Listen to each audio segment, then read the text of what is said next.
Сәлеметсіңдер ме, балалар? Бүгінгі біздің тақырып терезеде гүл тұр. У окна стоит цветок. Жаңа сөздер. Новые слова. Напиши в словарь и выучи. Сынып, класс, терезе, окно. Су құяды, поливает. Менімен бірге оқы. Прочитай вместе со мной. Сынып, сыныбы. Менің сыныбым. Сенің сыныбың. Оның сыныбы. Обратите внимание, в слове сынып последняя буква П меняется на Б при склонении. Мен гүлге су құямын. Сен гүлге су құясың. Ол гүлге су құяды. Бұл шіктік жалғауы. Терезеде гүл тұр. Суретке қара. Терезе, гүл, су құяды. Мәтінді оқы, прочитай текст. Бұл менің сыныбым. Сыныпта 3 терезе бар. Терезеде гүл тұр. Әлібек пен Анель гүлге су құяды. Гүл әдемі. Это мой класс. В классе 3 окна. У окна стоит цветок. Әлібек и Анель поливают цветы.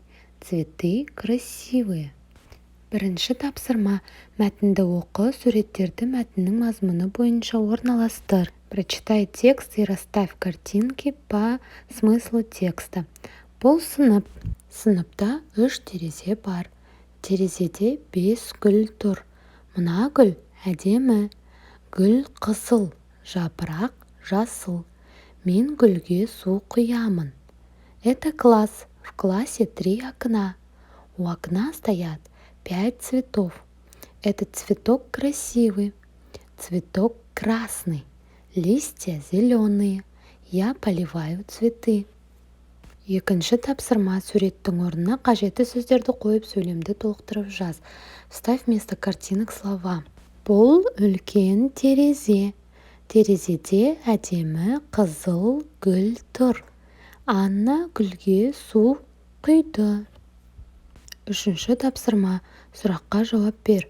Гүлдердің түсі қандай? Ответь на вопрос. Какого цвета цветы? Қызыл, сары, көк, ақ. Кел жаттайық. Выучи. Неше түрі бар әне. Ауламызда гүлдің көп. Көздің жауын алады.